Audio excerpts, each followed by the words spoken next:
Hello guys, may share na ako sa inyo. May nakuha akong sasakyan. So ito ay transformer.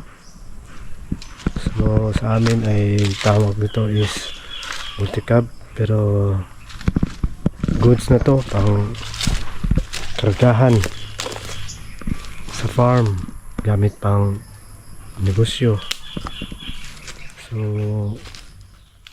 ito, gamit na gamit talaga ito sa farm, pagkargahan ng mga tubig, mga chemical, abono at iba pa.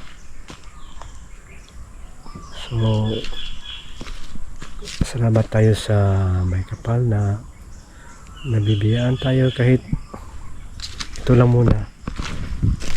So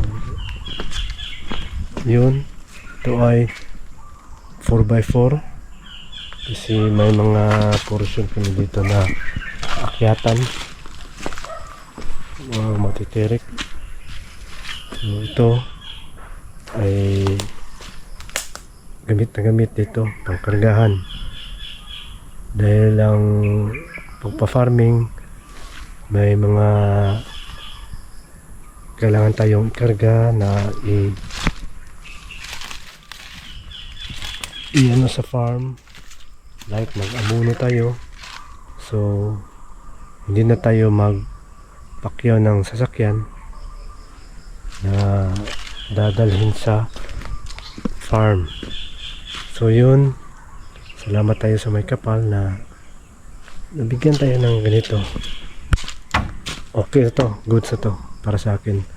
So soon, kung mayroong may kunting mga ipon, bili tayo ng malaki, pero soon pa yun. So from now, ito na muna, all goods na to para sa akin. So thank you sa lahat. Peace and love lang tayo. See you later.